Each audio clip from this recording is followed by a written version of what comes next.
Hello बच्चों, let's read this question. So this question say length of a chain is L, coefficient of static friction nu के equal है. Find the maximum length of the chain which can be hang from the table without sliding. ठीक है, maximum length बता दी जो आपकी क्या करे hang कर ले विदाउट स्लाइडिंग. ऑलराइट, तो चलिए बच्चों इस क्वेश्चन का की कॉन्सेप्ट आप क्या लिख सकते हैं. The key concept of this question, इस क्वेश्चन में आपसे बोल रखा है कि maximum length of the chain बतानी है जो क्या करे आपके हैंग कर जाए from the table without sliding. Without sliding का मतलब आपका मोशन नहीं होगा. मोशन नहीं होगा तो यहाँ पर आपका फ्रिक्शन लगेगा. और कौन सा फ्रिक्शन लगेगा? Static friction. तो अब इस क्वेश्चन का की कॉन्सेप्ट क्या लिख लीजिए, स्टैटिक फ्रिक्शन. क्यों? Because there is no relative motion between the chain and the table. Alright, so static friction क्या हो जाएगा इसका की कॉन्सेप्ट. देखिए बच्चों, ये आपकी इस तरीके से क्या टेबल है. ठीक है, इस पर आपकी लेंथ ऑफ चैन कितनी है? एल के इक्वल है. ठीक है, ये मान लीजिए आपकी एक चैन है. ठीक है, जिसकी लेंथ कितनी है आपकी? एल के इक्वल है. ऑलराइट, और ये आपकी देखिए ऐसे क्या कर रही है, हैंग कर रही है. It is hanging like this. ठीक है, अब बच्चों लेंथ ऑफ चैन कितनी देर की है आपको? एल के इक्वल देर की है. टोटल लेंथ एल के इक्वल है. अब मान लीजिए इसका एक्स जो लेंथ है वो आपकी क्या कर रही है? टेबल पर रखी हुई है. ठीक है, टोटल लेंथ एल है, तो मान लीजिए आपकी एल माइनस एक्स क्या कर रही है? जैसे हैंग कर रही है. ठीक है, टोटल लेंथ एल है तो एल माइनस एक्स तो हैंग करेगी और एक्स क्या होगी आपकी? टेबल पे होगी. ठीक है, ये बता सकते हैं. अब बच्चों देखिए, जो आपकी टेबल पे, टेबल आपकी क्या रफ है. ठीक है, it is not smooth. Rough है तो हम बता सकते हैं कि क्या लगेगा इसमें. देखिए अगर स्मूथ होती तब तो यहाँ पर देखिए एल माइनस एक्स पार्ट जो हैंगिंग कर रहा है उसका वेट होता है, वो नीचे को फोर्स लगाता है, ये पूरी चैन आपकी नीचे गिर जाती है. लेकिन टेबल आपकी स्मूथ नहीं है, क्या है? रफ है. रफ है तो हम बता सकते हैं कि इसकी टेंडेंसी तो इस डायरेक्शन में मूव करने की है, लेकिन यहाँ पर एक फ्रिक्शन फोर्स लग जाएगा. और फ्रिक्शन फोर्स क्या लगेगा आपका?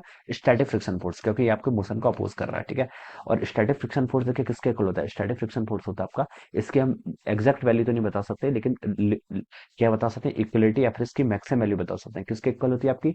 New S into N. ठीक है, चैन आपकी यूनिफॉर्म है. क्वेश्चन में गिवन नहीं है लेकिन यूनिफॉर्म चैन होगा. ठीक है, यूनिफॉर्म चैन का मतलब होता है कि इक्वल मास डिस्ट्रीब्यूटेड होगा. ठीक है, तो यहाँ से हम बता सकते हैं लेट इसकी टोटल लेंथ कितनी है? एल के इक्वल है. टोटल मास कितना है? एम के इक्वल है. तो हम बता सकते हैं इसका मास पर यूनिट लेंथ कितना होगा आपका? M by L. ठीक है, यानी कि यूनिट लेंथ का मास आपका एम बाई एल के इक्वल हो जाएगा. ठीक है, अब देखिए यूनिट लेंथ, अब देखिए फ्रिक्शन, स्टैटिक फ्रिक्शन किसके इक्वल होता है? इसकी वैल्यू हम लिखते हैं न्यू एस इंटू एन के इक्वल. न्यू एस के आपका कॉफिशिएंट ऑफ फ्रिक्शन. ठीक है, क्या है? Coefficient of friction. यहाँ पर न्यू बोल रखा है तो इसलिए हम न्यू फॉर्मूला यूज करेंगे. ठीक है, इसको हम लिख लीजिए आपका न्यू इंटू एन के इक्वल. ठीक है, अब बच्चों देखिए न्यू एन, एन कितना होगा? देखिए हमें बताना है कि जितना पार्ट आपका टेबल पर है फ्रिक्शन उसी पर लगेगा. ठीक है, तो उस टोटल पार्ट पे हमें नॉर्मल बताना है. नॉर्मल किसके इक्वल होता है? मास. नॉर्मल किसके इक्वल होगा आपका? एमजी के इक्वल. ठीक है, इसका देखिए आप टोटल मास बताना है जो आपका टेबल पर रखा हुआ है. मास पर यूनिट लेंथ तो बच्चों कितना है? एम बाई एल के इक्वल है. ठीक है, तो उसका आप ऐसे लिख लीजिएगा. मास टोटल लेंथ कितना है इसका? देखिए मास पर यूनिट लेंथ आपका एम बाई एल के इक्वल है. ठीक है, और टोटल लेंथ कितनी है टेबल पर? एक्स है, इंटू आपका जी, तो ये आपका नॉर्मल आ गया. ठीक है, तो ये लिख सकते हैं. हमसे क्वेश्चन में देखिए वर्ड यूज कर रखा है calculate the maximum length. Maximum length पूछा तो हम यहाँ पर लिमिटिंग वैल्यू का क्या करेंगे? यूज करेंगे. तो इस इनइक्वलिटी को हटा के हम इसको इक्वल कर लेते हैं. एफ एस किसके इक्वल हो जाएगा आपका?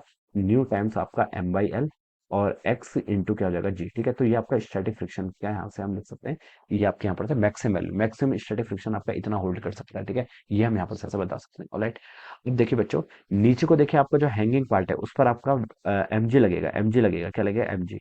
एम जी नहीं लिखता हूँ, वेट लगेगा. ठीक है, वो आपको पता है जितना इसका मास है इनटू ग्रेविटी. ठीक है, अब देखिए मास पर यूनिट लेंथ कितना है? देखिए अब देखिए हम यहाँ से क्या बता सकते हैं, ये चैन देखिए स्टेशनरी कब रहेगी? जब आपका जो स्टैटिक फ्रिक्शन का फोर्स लग रहा है इस डायरेक्शन में, ये क्या करेगा? हैंगिंग मास को क्या करेगा? बैलेंस करेगा. ठीक है, तो ये किसके इक्वल होना चाहिए बच्चों? इसको बैलेंस करना चाहिए. तो हम यहाँ से बता सकते हैं कि हैंगिंग मास कितना है. देखिए मास पर यूनिट लेंथ आपका एम बाई एल के इक्वल है. ठीक है, ये आपका मास पर यूनिट लेंथ हो गया. टोटल लेंथ कितनी है आपकी? एल माइनस एक्स इंटू आपका जी. ठीक है, इतने को क्या करना चाहिए? बैलेंस करना चाहिए. ठीक है, ये हम बता सकते हैं. तो this is our equation two, और इसको आप इक्वेशन वन बोल दीजिए. अब इक्वेशन वन और इक्वेशन टू इक्वल होंगी. ठीक है, तो आप इसको इक्वल पुट कर लेंगे तो देखिए बच्चों कितना आ गया? न्यू एम बाई एल और यहाँ से हो जाएगा आपका X into G. It must be equal to कितना? M by L, L minus X into G के इक्वल हो जाएगा. ठीक है, अब देखिए बच्चों एम बाई एल से आपका एम बाई एल कैंसिल, जी से बच्चों आपका जी कैंसिल, तो यहाँ पर देखिए ये कितना आ गया आपका? Mu x is equal to आपका एल माइनस एक्स के इक्वल आ गया.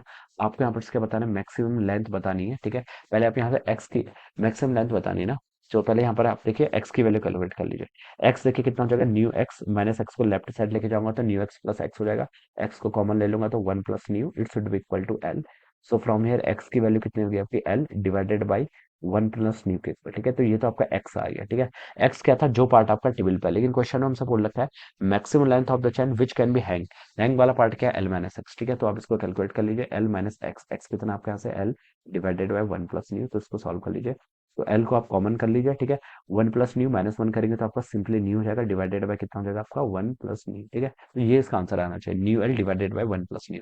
तो ये बच्चा आपका सी ऑप्शन से मैच कर गया। तो कह सकते हैं क्या, ऑप्शन सी क्या होगा इसका right answer. So this is the answer of this question. So I hope you all understood this concept. All the best and thank you so much.